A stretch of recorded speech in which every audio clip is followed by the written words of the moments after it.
Olá, gente querida, que Deus possa te abençoar grandemente. Eu sei que você está com ansiedade muito grande para ouvir a pregação, mas eu gostaria que você me desse alguns minutinhos que serão muito importantes para o que eu vou falar agora. Daqui um pouco você ouve a pregação, enquanto isso eu quero pedir que você dê o like no vídeo, se inscreva no nosso canal, dá um comentário, ativa o sininho, tudo isso é muito importante para o nosso ministério. Mas eu estou aqui para falar do Instituto Sabedoria e Graça. Muita gente sabe que nós temos um curso de teologia com conteúdo de bacharel em teologia de 2 anos. Você pode até fazer por menos de 2 anos, depende do seu tempo, mas é um instituto online no sistema EAD. Você recebe um diploma na sua casa com conteúdo de bacharel em teologia. Mas dessa vez eu estou aqui para falar porque nós lançamos um curso para Ministério de Libertação. Há um tempo atrás eu escrevi esse livro, Anjos e Demônios, um livro com 354 páginas, mais de 1.500 artigos escritos, mais de 140 livros de bibliografia lidos. Para você ter uma ideia, eu tive 3 batalhas espirituais quando eu escrevi esse livro, Anjos e Demônios. E aqui eu falo de tudo, ó. Anjos caídos, tanto tema importante aqui, ó. A origem dos demônios, é um dos livros mais poderosos em batalha espiritual que você vai poder assistir, ó. Práticas espirituais que atraem demônios. Aqui, ó, eu falo de Lilith, a rainha dos demônios, o rei bruxo, ou seja, por 3 vezes o diabo apareceu para mim. Em uma delas ele disse: eu não quero que você escreva esse capítulo. Qual capítulo que era? O capítulo sobre o rei bruxo. Falo sobre maçonaria, falo sobre cabala, falo sobre esoterismo, teosofia, satanismo, os 3 tipos de satanismo, identificando, lutando. E nós lançamos um curso baseado nesse livro. O livro é grande, é um livro prático, nós lançamos um curso fundamentado nesse livro. O curso todo é um curso prático e boa parte teórico e algumas aulas práticas, uma aula prática.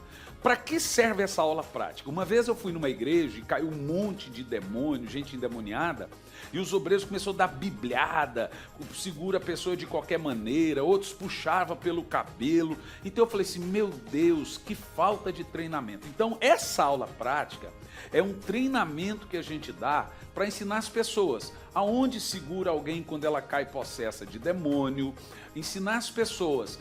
Não adianta você dar óleo para o demoniado beber, não adianta jogar água, não adianta dar cintada, puxar o cabelo. Então é uma aula prática, como segura um demônio, como identificar se uma pessoa está endemoniada ou se é coisa da cabeça dela, ou se ela realmente... Ou seja, é um curso para ministérios de libertação. Nós falamos de discernimento de espírito, ensinamos como discernir se uma pessoa está possessa de demônio, ou se é coisa da cabeça dela, ou se ela está fingindo.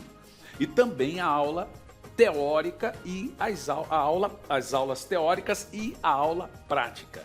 Nós temos 2 maneiras de você adquirir esse curso, que você vai assistir pela nossa plataforma do Instituto Sabedoria e Graça, tá bom?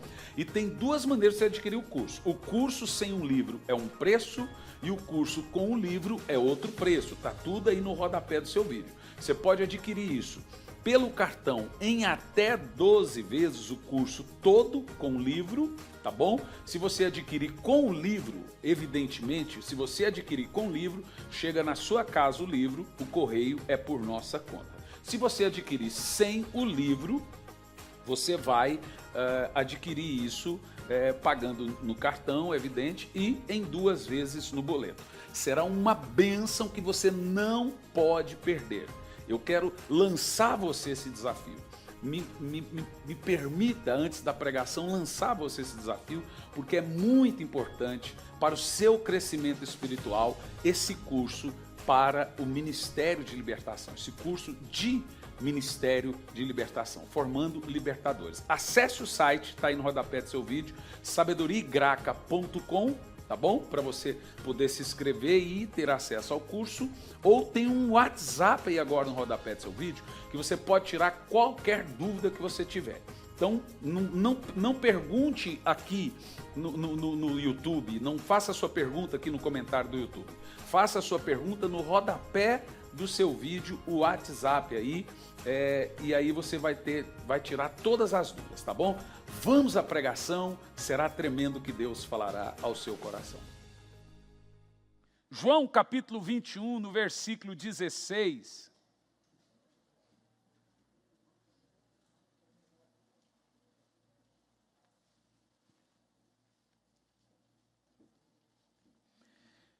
Durante esse período de pandemia, eu trouxe uma mensagem online, mas eu senti que eu teria que pregar essa mensagem presencial. Aonde eu estou pregando essa mensagem tem acontecido um despertamento e um avivamento na vida de todos que estão ouvindo essa pregação. E eu senti que deveria pregar ela de forma presencial para a nossa igreja e também para os nossos irmãos, mais uma vez online, porque ela foi bem no início da pandemia. João 21, versículo 16. Outra vez Jesus lhe perguntou: Simão, filho de João, tu me amas? Ele afirmou: sim, Senhor. Tu sabes... É 15, verso 15, essa aí já é a segunda pergunta. Porém, Pedro restaurou. Assim, após tomar o de jejum, Jesus questionou a Simão Pedro: Simão, filho de João, tu me amas mais do que esses outros? Respondeu ele: sim, Senhor, tu sabes que te amo. Jesus o encarregou: cuida dos meus cordeiros. Outra vez Jesus lhe perguntou: Simão, filho de João, tu me amas? Ele afirmou: sim, Senhor, tu sabes que te amo. Jesus lhe confiou: pastorei as minhas ovelhas. Pela terceira vez, Jesus perguntou: Simão, filho de João, tu me amas? Pedro ficou angustiado por Jesus haver lhe perguntado pela terceira vez: tu me amas? E assegurou-lhe: Senhor, tu conheces todas as coisas, sabes que eu te amo. Comissionou Jesus: apacenta as minhas ovelhas. Irmãos, a primeira coisa que eu quero trazer aqui para os irmãos é o padrão bíblico de ensinar-nos. A Bíblia Sagrada nem sempre é um livro de resposta. Boa parte, ou na maioria das vezes, a Bíblia responde nossos questionamentos com perguntas. Por exemplo, nós temos na Bíblia 3 categorias de perguntas. Nós temos perguntas verticais, perguntas horizontais e perguntas introspectivas. Vou te dar 3 exemplos para você entender qual é o padrão da Bíblia para nos ensinar. Primeiro exemplo: Deus chegou no jardim do Éden e disse o seguinte: Adão, onde está você? Ora, será que Deus fez uma pergunta para Deus saber onde Adão estava? Deus sabia onde Adão estava. Mas então por que ele faz a pergunta: Adão, onde está você? Deus fez a pergunta não para Deus saber onde Adão estava, mas para Adão saber a posição que ele perdeu. Veja, Adão antes estava com Deus, era uma posição de filho. E agora ele peca, então ele cai dessa posição. Veja que Deus não pergunta: Adão, o que você fez? Ele pergunta o que você perdeu. De onde você perdeu? Onde você estava? Então aqui nós temos perguntas na Bíblia que são relacionadas ao nosso relacionamento com Deus. E essas perguntas irão nos fazer refletir como anda a sua vida e o seu relacionamento com Deus. Temos um segundo tipo de pergunta, são perguntas horizontais. São perguntas que têm a ver com o meu relacionamento com o próximo. Veja que o Senhor chegou ainda lá próximo ao Éden e disse: Caim, onde está teu irmão? Ora, será que Deus não sabia que Caim tinha acabado de matar Abel? É evidente que Deus sabia. Mas quando Deus faz essa pergunta, é para que Caim soubesse que ele tinha uma obrigação de cuidar do irmão e não matá-lo. A pergunta é uma pergunta retórica, é o tipo de pergunta que já contém a resposta na pergunta. Aí temos o terceiro tipo de pergunta, são as perguntas reflexivas, introspectivas, que Deus faz para levar-nos a uma profunda reflexão. Deus chegou a Jacó e disse, qual é o seu nome? Mas não parece ter sentido. Aí Jacó responde, Jacó, pois é, você era trapaceiro. Pois agora digo que você é Israel. O nome Jacó significava engano, trapaça. E Deus muda o nome dele para Israel. Veja que Deus perguntou algo para Jacó, para ele saber que ele estaria mudando a posição dele, de trapaça para vencedor, para filho amado, para Israel, ou filho querido. Que interessante, né? E agora Jesus usa essa mesma arte da pergunta com Pedro. Primeira coisa que você tem que entender, quando Jesus chega em Pedro e faz 3 perguntas sequentes a Pedro, Pedro, tu me amas? Ele, evidente, não está abordando um assunto sem importância. Porque ele repete a pergunta, ele faz a pergunta por 3 vezes. Veja bem, irmãos, sempre haverá uma expectativa em Deus para conosco acerca do nosso amor para com Ele. Vou dizer de novo. Deus está atento ao amor que dizemos ter para com Ele. E olha que coisa muito interessante. É tão real essa questão do nosso amor para com Deus, do amor que dizemos ter para com Deus, que Jesus classificou isso como o maior de todos os mandamentos. Deixe-me te explicar algo. Você sabe, a lei se consiste em 10 mandamentos e 613 mitzvah da lei. Ou seja, os 613 mandamentos vão explicar o que são os 10 mandamentos. Os 10 mandamentos são práticos, e os 600 são teóricos, e os 613 são práticos. Os 613 mandamentos são os 10 mandamentos praticando, na prática. E quando Jesus diz, e a lei se resume a amar a Deus de todo o coração, e ao seu próximo como a ti mesmo, Jesus não está tirando ou falando, agora não importa mais os 10 mandamentos. Deixe-me te explicar. Os 10 mandamentos, eles se compõem nos 2 mandamentos. Paulo diz que o amor cumpre todos os 10 mandamentos. Veja bem, amar a Deus de todo o coração, amar ao próximo como a ti mesmo.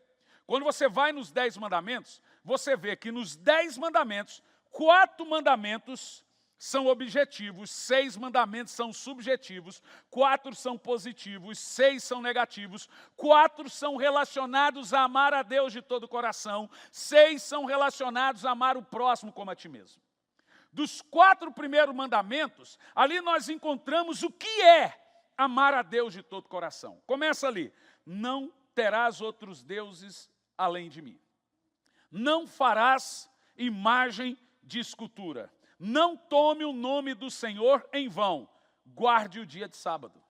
Você viu? São 4 mandamentos que são ligados a amar a Deus de todo o coração. Agora, 6 mandamentos são amar o próximo como a ti mesmo. Não adulterarás, não matarás, não furtarás, não dirá falso testemunho, não cobiçarás, mas falta um. Honra pai e mãe. 6 mandamentos, você viu? Os 6 mandamentos dos 10 mandamentos estão completamente ligados a amar o próximo como a ti mesmo. E os 4 mandamentos é amar a Deus de todo o coração. Forma a cruz, horizontal e vertical. Quando Jesus vem a Pedro e fala, Pedro, você me ama mais do que a estes, ele está abordando o maior de todos os mandamentos. Agora, se amar a Deus de todo o coração é o principal, o mais importante e o maior de todos os mandamentos, por que a gente não leva isso a sério e nem prega sobre isso? Por que de quando em quando a gente não afere a nós mesmos para saber como anda o nosso amor pelo Senhor? Porque esse é o primeiro e o maior de todos os mandamentos. E é tão grave isso. Veja, 1 de Paulo aos Coríntios, capítulo 16, no versículo 22, a gravidade de não amar a Deus como deveria. Gente, olhe bem isso. É grave não amar a Deus como deveria.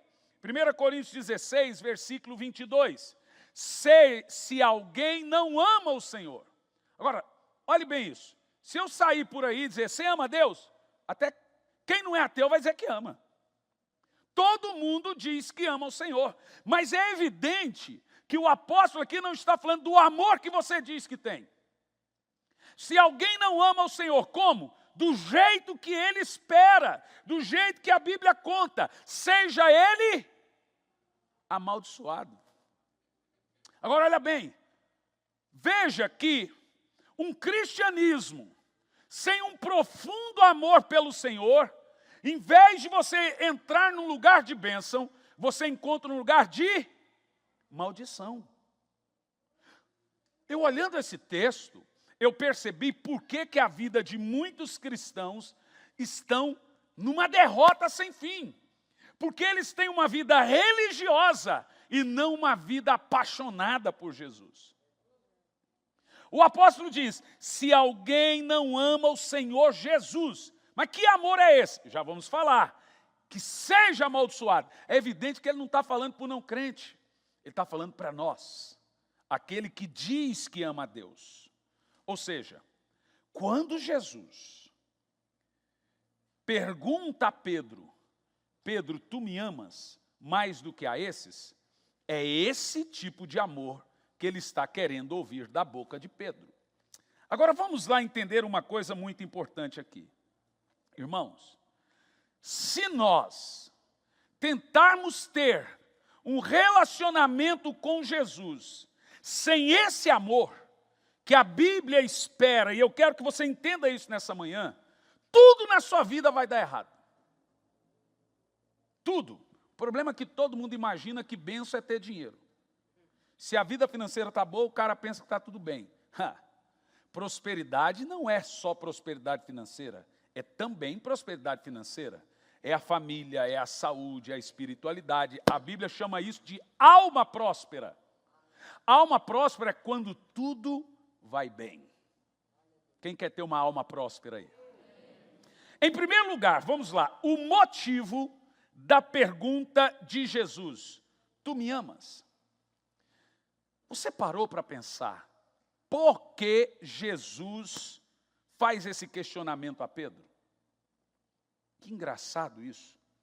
Primeiro, como nós já aprendemos, Jesus não está fazendo uma pergunta para ter uma resposta positiva ou negativa. Jesus não está perguntando para ele saber se Pedro ama ou não. Ele já sabe. Mas por que Jesus faz essa pergunta? Entenda que o contexto e o conteúdo da pergunta não é para Jesus saber se Pedro ama, mas é para Pedro saber o quanto ele ama. Veja que é uma pergunta para induzir a Pedro a uma autoavaliação, não de amor, mas do tipo de amor. O que Jesus quer é que Pedro descubra que tipo de amor que ele tem por ele. Não é se tem amor, gente.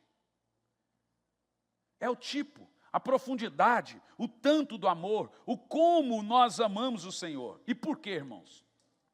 Porque de tempos em tempos, nós precisamos de uma autoavaliação sincera de como anda o nosso amor por Jesus. Na realidade, Jesus está querendo saber a intensidade do amor, a profundidade do amor, e não o amor em si. Em segundo lugar, eu encontro aqui pelo menos 2 motivos por que Jesus fez 3 perguntas a Pedro. Primeiro motivo, em primeiro lugar, no próprio texto, deixa o texto congelado. Pedro, tu me amas mais do que a estes? Veja bem, gente, você vai perceber que a primeira pergunta é diferente das demais. Na primeira pergunta, Jesus fala, Pedro, você me ama mais do que os outros? Parece que Jesus está estimulando uma competição de quem mais amava ele, mas não é. Nas outras duas perguntas, Jesus não usa o termo mais do que os outros, mas na primeira pergunta ele diz: Pedro, você me ama mais do que os outros? Por que Jesus faz essa pergunta? Nós devemos nos lembrar do capítulo 13.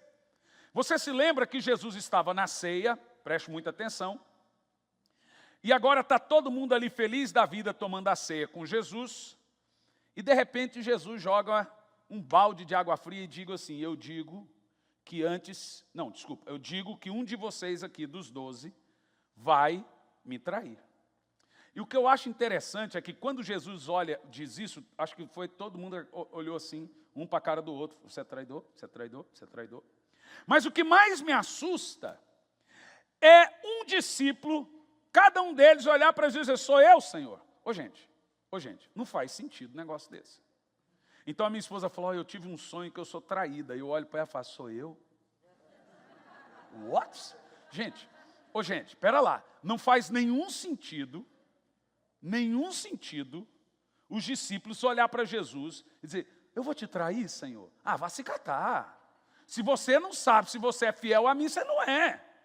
Não, sou eu, Senhor, sou eu. Os camaradas tinham dúvida da fidelidade e da lealdade deles. Mas no meio deles, um se coloca de pé e diz assim: por ti darei minha vida. Sabe quem foi? Pedro. Aí Jesus olha para Pedro e fala: é?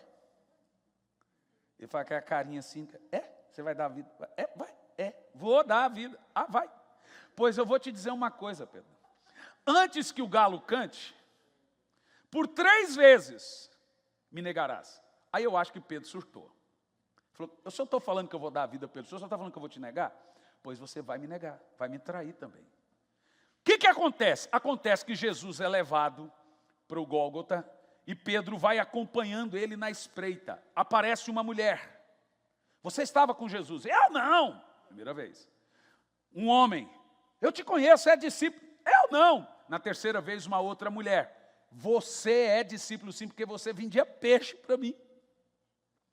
A Bíblia diz que Pedro espragueja. A palavra espraguejar ali é soltar um palavrão. E eu acho que não era um palavrão teológico de crente, tipo filho do diabo. Isso é palavrão de crente.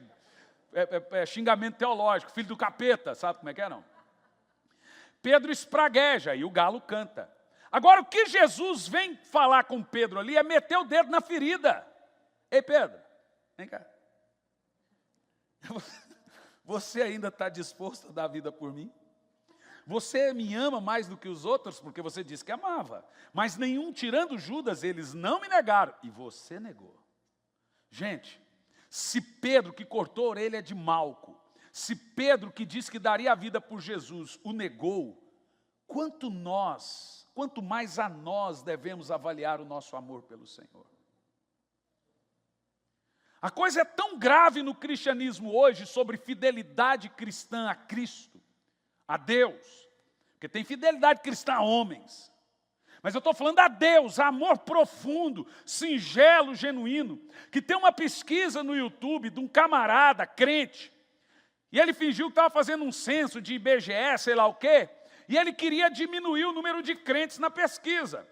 Então ele só pegava crentes e dizia: você é crente? Eu sou. Mas se você disser que não é crente, eu te dou R$50.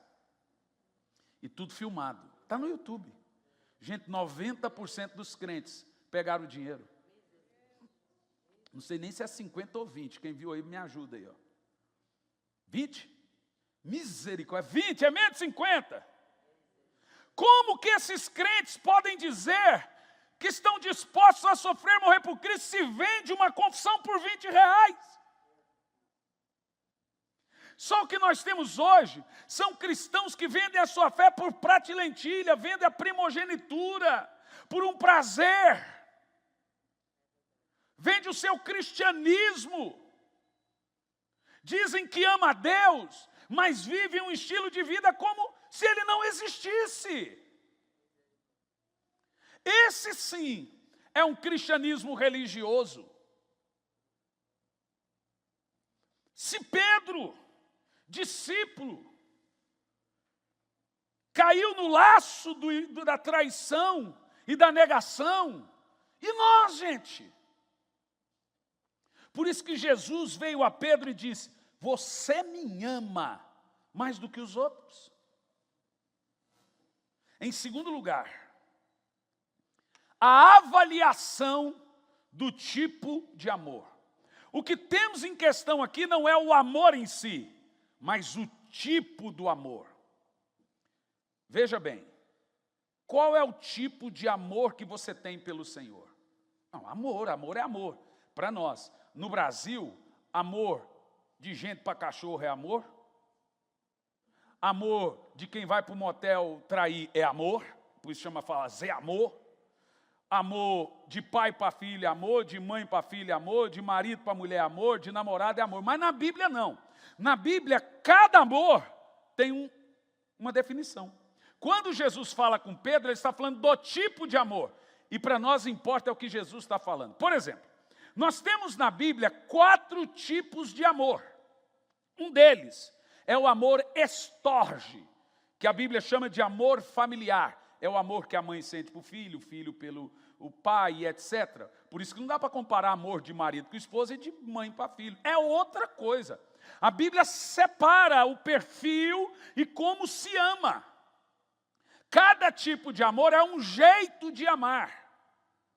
O segundo tipo de amor que nós temos na Bíblia é o amor ágape, que significa amor sacrificial. A gente traduz por amor de Deus, mas não é amor de Deus, é amor sacrificial. O amor de mãe quase se aproxima do ágape, mas já tem mãe matando filho aí. E o terceiro tipo de amor que nós encontramos na Bíblia é o amor eros, que é o amor sexual. Mas a gente chama de amor, mas a Bíblia não chama de amor, ela chama de eros. E o quarto tipo é o filéus, a gente chama de amor filezinho. É o bem gostar, é o amor fraterno. Aqui não tem amor de gente para cachorro, viu, Ana? A gente ama os bichinhos, mas a Bíblia não chama isso de amor, e nem de filéus, mas a gente gosta demais, mas não é amor. Agora veja o que Jesus está falando. Quando Jesus chega para Pedro, ele fala uma coisa e Pedro responde outra. Jesus fala: Pedro, tu me amas? Pedro responde: te amo. Mas veja, Jesus está falando de um perfil, de um tipo de amor, e Pedro está falando de outro tipo de amor. O que temos aqui é, Jesus olha para Pedro e fala: Pedro, ágape-me. Jesus está dizendo: Pedro, você um dia me disse que daria a vida por mim, então ágape-me. Dar vida por mim é amor sacrificial. Só que Pedro, como traiu, ele já não quer mais dar a resposta. Ele diz: filéus, Senhor. Em outras palavras, Senhor, eu gosto de você. Eu te amo como irmão, não a ponto de dar a vida. Já levei um golpe duro de mim mesmo nessa situação. Vocês entendem que é o contexto desde o capítulo 13. Jesus fala: Pedro, realmente, você daria a vida por mim? Ágape-me. O único amor que Deus aceita de seus filhos é o amor sacrificial. Ser crente não te custa muita coisa, custa tudo. Deus não espera muito de você. Deus espera tudo, a tal ponto de esperar a sua própria vida. Cristianismo custa tão caro que você tem que dar a sua vida. Pode ser que nunca lhe seja requisitado morrer por Cristo, mas o dia que lhe for requisitado, você terá que dar a sua vida por Cristo, senão você perde a sua vida. Quem tentar salvar a sua vida é no contexto do martírio. Nunca levamos um tapa por amor a Cristo, mas se um dia vier, aquele que negar a Cristo será negado diante dos anjos.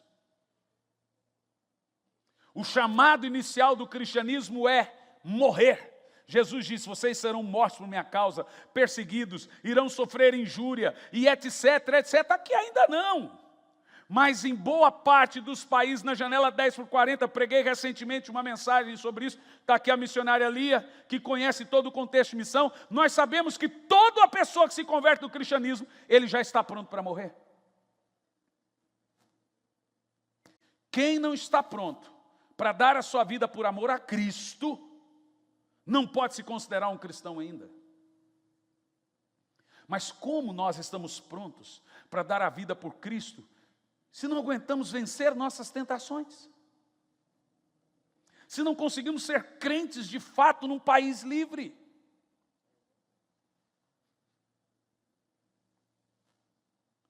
Que amor é esse que dissemos ter pelo Senhor, se não sentimos saudade?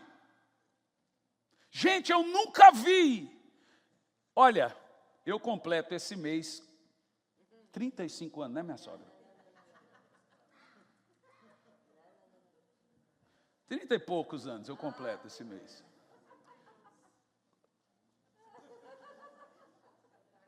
(34)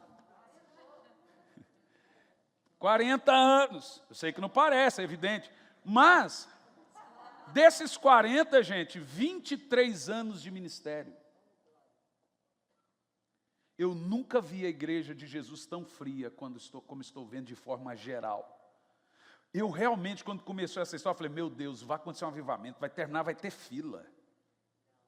O povo agora vai orar, vai buscar. Que nada, o povo foi viciar na Netflix. Mas viciou de um jeito, irmão, que não tem tempo para mais nada. E qual é o pecado disso? Não há, mas depende da série que você está assistindo também. Porque dependendo da série que você assiste, é um culto ao diabo que você está prestando. Mas as pessoas não tiveram mais tempo para orar. E não é falta de tempo. O povo voltou frio, gelado. Os que voltaram ainda. Eu nunca vi uma igreja tão indiferente ao seu Deus. E agora estou falando de forma generalizada. Tão indiferente ao seu Deus, como eu estou vendo agora, nesse período. O culto online é uma bênção, mas ele esfria as pessoas.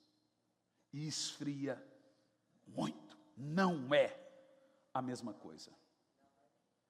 É bom, você ouve, aprende, mas a Bíblia diz que tem coisas que você tem que estar em congregação para receber. Tem que estar junto. Você não precisa perdoar ninguém na internet. Você não precisa pedir perdão para ninguém na internet. Você não precisa conhecer os defeitos dos outros, porque é isso que nos faz parecido com Cristo, tolerância. E na internet não precisa. Na internet todo mundo é teólogo, é médico, é político. Na internet todo mundo sabe de tudo. Todo mundo vira um leão. Mas eu estou vendo um esfriamento abismal na igreja. E um esfriamento do amor pelo Senhor. Jesus exigiu de Pedro um tipo de amor e não amor. Pedro diz que tinha um amor fraterno.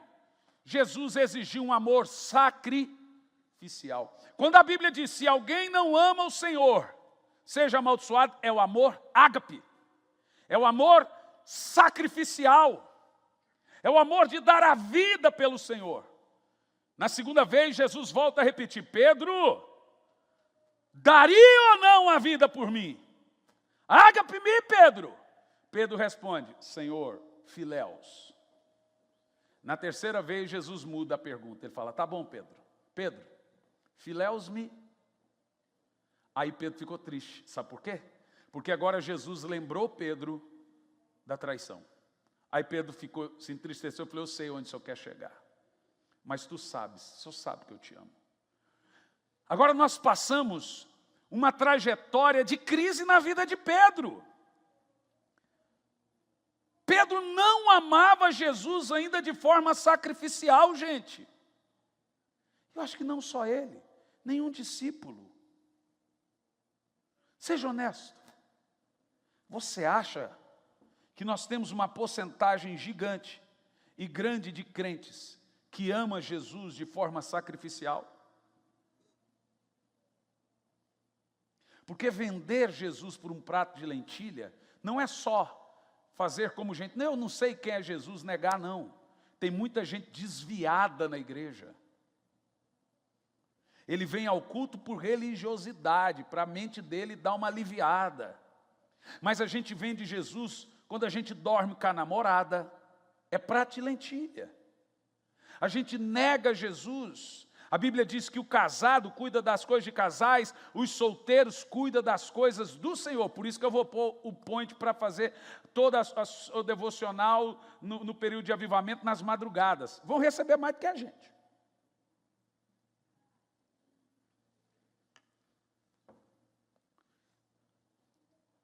Seja honesto, irmão.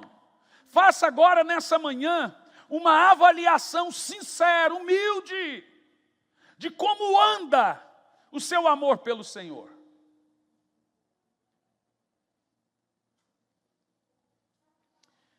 Em segundo lugar,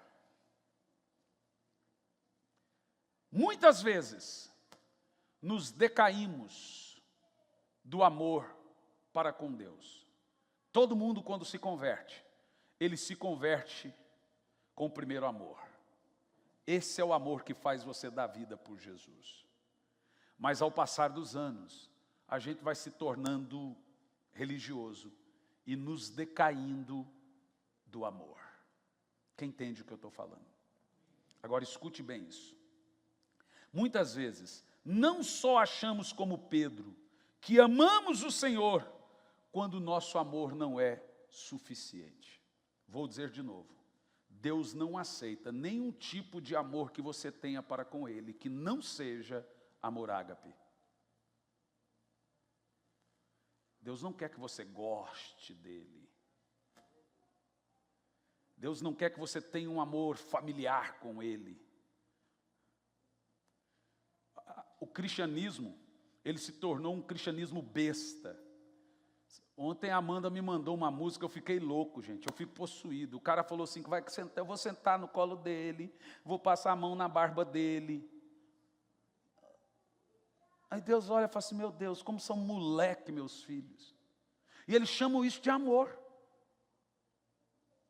Ah, gente, me poupe, vai se catar. Virou uma coisa bestalhada, uma coisa ridícula, uma coisa...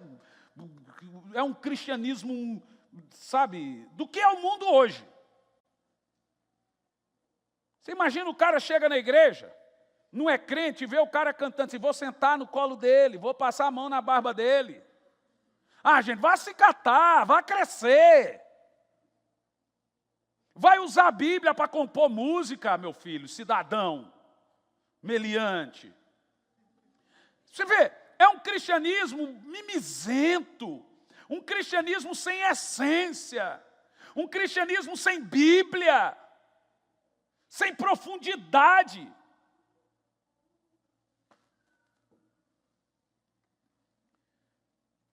Veja comigo Apocalipse capítulo 2, versículo 1 ao 5. Preste atenção na gravidade daquilo que você vai ouvir agora, por favor.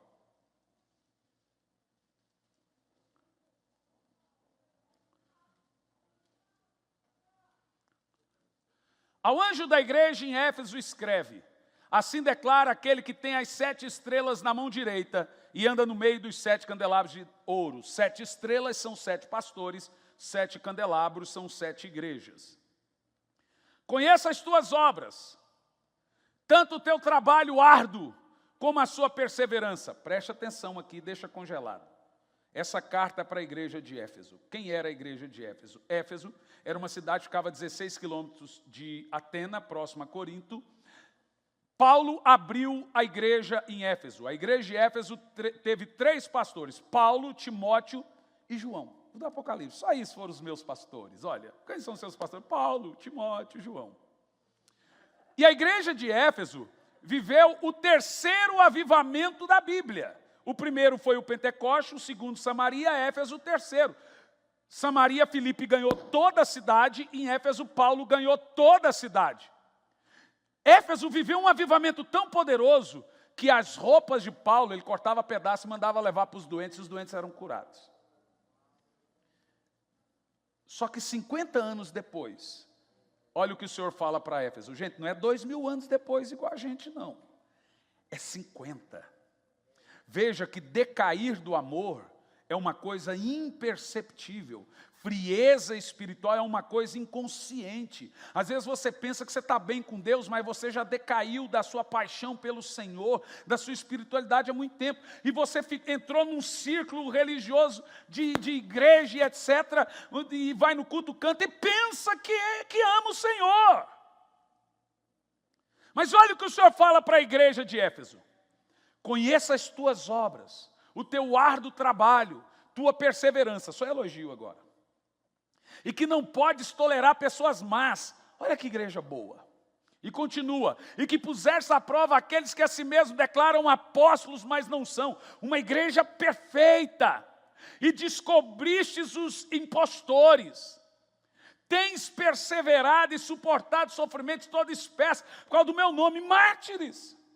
Então nós temos aqui uma igreja doutrinariamente perfeita, socialmente perfeita, e uma igreja sem pecado. Éfeso não tinha adultério e etc., coisa arada que tinha em Corinto, em Esmirna e etc.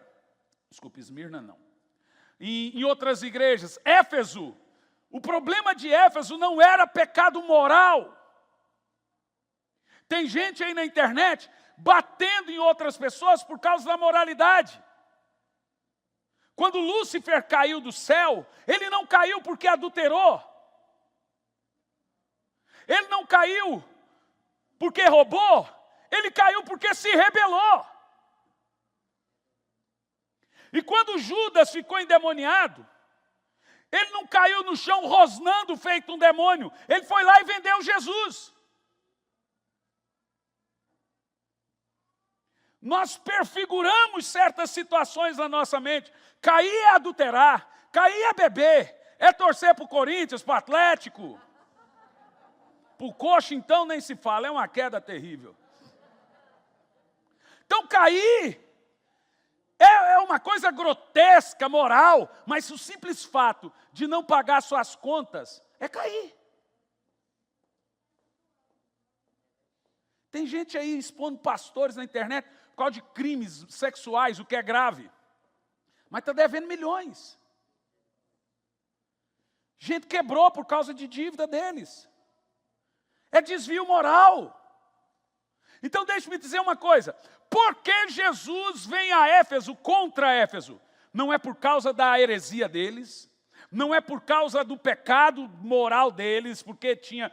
Gente, é uma igreja doutrinariamente perfeita, socialmente perfeita, só que não era uma igreja apaixonada. Olha o que ele fala. Verso 4. Entretanto da sua boa doutrina, entretanto da sua moral, tenho porém contra ti. Você não me ama. Você abandonou o seu primeiro amor. Misericórdia. Veja o seguinte. Você pode estar com Deus em doutrina, mas com o diabo em conduta. Você pode ter Deus na cabeça e Satanás na prática, na conduta, no dia a dia.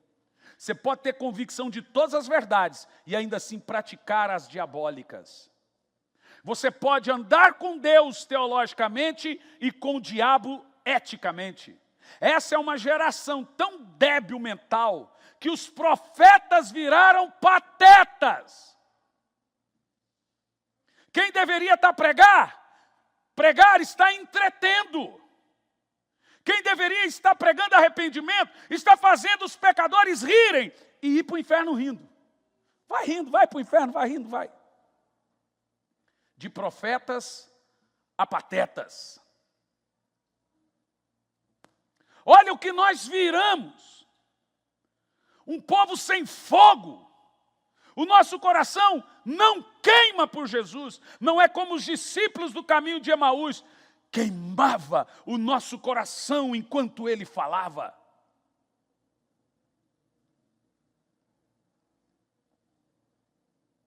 É grave. O nosso atual estado débil no cristianismo moderno e cristianismo atual. É só você ver a realidade de missões, aí você sabe. Quanto mais paixão por Jesus, mais amor por almas. Quanto menos paixão por Jesus, menos amor por almas. A realidade de missões reflete o amor que a gente tem por Deus. Pense comigo o seguinte. Olha o resto do texto. O que Deus manda um crente que perde o primeiro amor? Deus manda acariciar ele? Bajular ele? Deus chama a perda de primeiro amor de uma condição natural por causa de problemas da vida? Deus chama de quê? Recorda-te de onde caístes. Veja que você pode estar na igreja sem faltar um culto e ser um desviado, caído. Basta apenas perder o primeiro amor. O que é primeiro amor? É aquilo que você era nos dias da sua conversão. Como você tratava as coisas de Deus, a Bíblia, a oração, o culto. Isso é primeiro amor.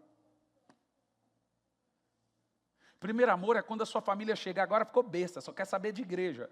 É porque aquele que ficou besta está no primeiro amor. Aí você fala, oh, crentinho, aleluia, farinha no prato, bolo na cuia. Aí chama a gente de Bíblia, chama a gente de fanático. É porque você está no primeiro amor. Então você quer tempo de oração, você quer buscar o Senhor, você está no fogo, meu irmão. Olha o que o Senhor fala.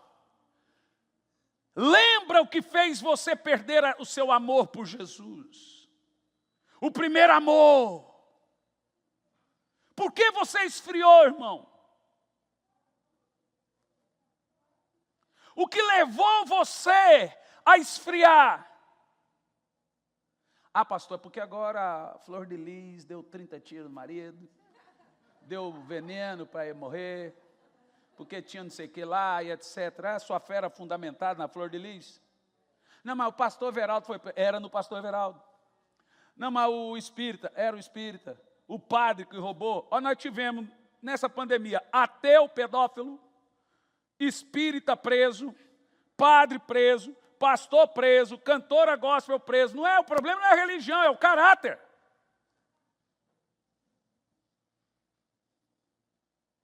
Religião não forma caráter, gente. Quem forma caráter é Jesus. Eu não esperava nada, eu não foco a minha vida, a minha identidade em Cristo em homens. Então eu vou chegar diante de Deus, Senhor, eu desanimei porque a Flor de Lis matou o marido. Aí Jesus vai dizer, quem morreu por você? Fui eu ou a Flor de Lis?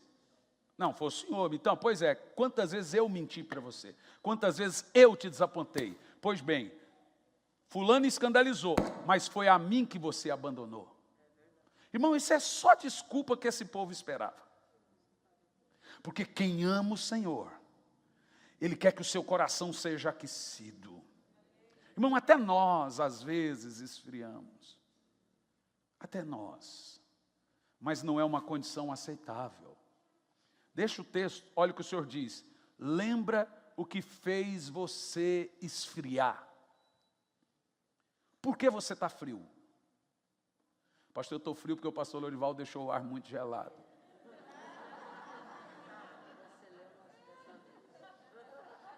O Rafa já está aumentando ali já.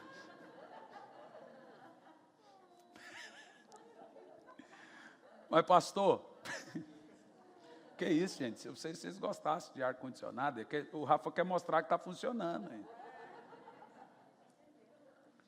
Pastor, eu esfriei por isso. Irmão, não importa o que levou você a esse esfriamento. Não pode aceitar. Não pode tolerar. Você não pode aceitar esfriar-se. Agora, olha o resto do texto. Arrepende-te. Diga comigo, arrepende-te. Então alguém chegou no pastor Luciano e disse, pastor, eu quero que o senhor ore por mim. O que foi? Eu estou em crise. Mas por que você está em crise? Porque eu perdi o primeiro amor. Luciano Subirá, que é assim meio amoroso igual a mim, disse assim, então você não está em crise, você está em pecado. A Bíblia chama a perda do primeiro amor de... E olha, se o maior mandamento é amar a Deus de todo o coração, o maior pecado é não amar a Deus de todo o coração. Gente, é grave. Esfriamento é grave. E eu vou lhe dizer por que isso é grave. Porque Jesus está às portas. E uma das coisas que iria ferir próximo à vida de Cristo é que quem é sujo iria se sujar mais. Quem é limpo iria se limpar mais. Quem é fogo vai pegar mais fogo. Quem é frio vai ficar mais frio. Se tinha um momento que você não tinha que aceitar o esfriamento, era agora. Porque esse é o momento de poda. O machado já está posto à raiz. Esse é o momento, gente, de fervor, de correr, de ter que se encher do Espírito. Então o que é que nós temos que fazer? Seguir o conselho do Senhor. Arrependa-te. Arrependa-te de não orar. Arrependa-te de não meditar na Bíblia. Arrependa-te de não ter vontade de cultuar ao Senhor. Arrependa-te da perca do primeiro amor e volte. Sabe, o Senhor não quer destruir você, Ele está dizendo, dá tempo de você voltar. Deixa eu te falar o que é amor sacrificial. Há muitos anos atrás, na época da Revolução Russa, que incluiu na Revolução Cubana, na época da Guerra Fria, Fidel Castro invadiu Cuba. E a primeira coisa que o comunismo faz é destruir a igreja, porque o maior inimigo do comunismo é o cristianismo, por causa da ideologia. Então, aonde tem comunismo, não pode ter igreja, um não subsiste ao outro. E quando ele chegou em Cuba, lá era um paraíso, ele começou a matar pastor e fechar a igreja. Ele entrou dentro de uma igreja lotada, milhares de pessoas. Ele entrou com seu exército armado na igreja, olhou para o povo, o pastor parou de pregar, ele olhou do lado, viu uma senhora com uma criança no colo. Ele pegou a criança e disse, quem é o pai dessa criança? O pastor levantou a mão e disse, a criança era uma menininha de 4 anos. Eu imagino a minha. Ele disse, a partir de hoje essa igreja não existe mais. E quem não abandonar a fé desse Jesus, eu vou começar a matar seus filhos, começando por essa criança. Ele pôs a arma na cabeça da criança e disse, quem não negar esse Jesus aqui agora, eu mato essa criança. E olhou para o pastor, abandone sua fé, ou sua filha morre. A esposa ficou em pé, olhou para o pastor, e juntos, com toda a igreja, começaram a cantar. El decidido seguir a Cristo, el decidido seguir a Cristo, el decidido seguir a Cristo, no vuelva atrás, no vuelva. Pá! Matou a criança. Agora ele pega a esposa e diz, se não negarem Jesus, eu mato a sua esposa. A igreja toda ficou de pé. El mundo está ante, a cruz está ante mim, el mundo atrás te foi. A cruz está ante mim, a cruz na minha frente, e o mundo fica para trás. A cruz está ante mim, el mundo atrás te foi. No vuelvo atrás, no vuelvo a... Pá! Matou a mulher. E agora ele começa a matar de um por um, de um por um. E o povo continua a cantar. Estou seguindo, vamos, a Jesus Cristo, nesse caminho eu não desisto. Estou seguindo a Jesus Cristo, para trás não volto, não volto não. Irmãos, tem amigos que eu não posso nunca mais andar com eles, amando, porque a minha fé não é compatível com o que eles falam e fazem. Seguir Jesus lhe custa até família. Se me deixarem muitos amigos. O que mais? Esqueci a música. Vai lá, pastor Lorival, você que dá a música. Se encontrar muitos perigos, se me deixarem muitos amigos, para trás não volto, não volto, não. E eu concluo aqui com você o seguinte: o amor é esfriado, mas ele pode ser aumentado. Sabe por quê? Nós começamos a história falando de Pedro, e olha a vida de Pedro, mas olha como termina a vida de Pedro. Jesus disse como Pedro iria morrer, e a Bíblia nos mostra que o amor que Pedro tinha por Jesus aumentou, e foi demonstrado na morte. A morte de Pedro por Jesus foi uma das mais cruéis da Bíblia. Quando Pedro foi morrer, perguntaram como ele queria morrer. Ele disse: eu quero morrer em uma cruz, de cabeça para baixo, porque eu não sou digno de morrer como meu Senhor. Você vê? O amor de Pedro terminou como um amor ágape.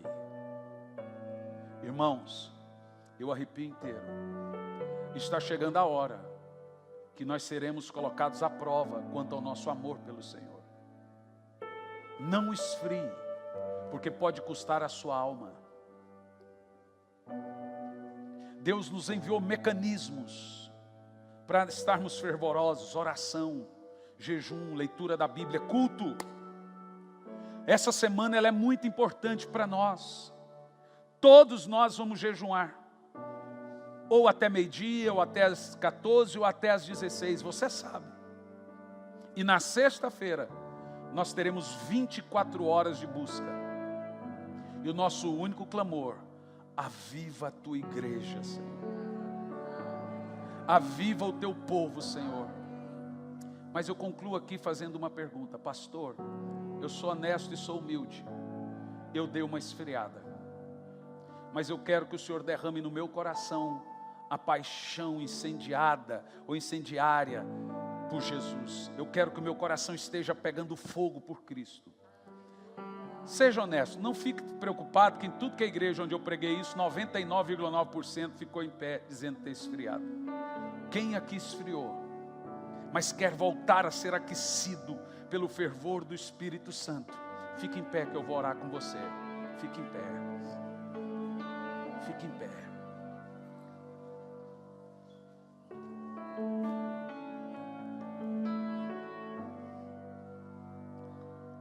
Põe a mão no seu coração. Você vai assumir alguns compromissos com Deus nessa manhã. Primeiro, tente não faltar cultos, irmãos. Só se não tiver como mesmo. Segundo,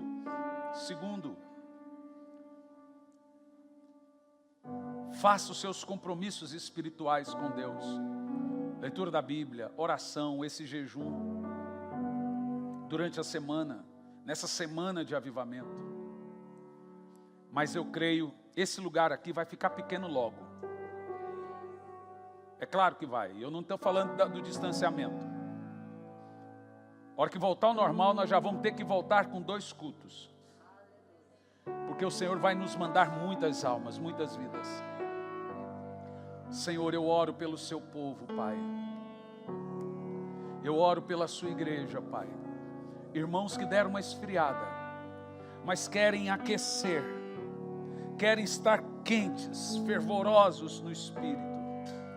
Pai, cuida, nos aqueça, Espírito Santo. Peça ao Espírito Santo para encher o seu coração de fogo agora. Fale, ore. Peça ao Espírito Santo para encher o seu coração do fogo do Espírito, do fervor do Espírito. Fale com Ele agora. Fale: Espírito Santo, encha-me do fogo.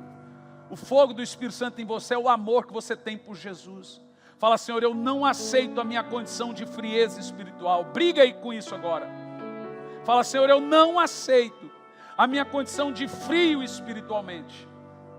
Fala aí agora. Fala agora. Eu quero fervor do Espírito. Fale. Eu quero fogo do Espírito. Ô Espírito Santo.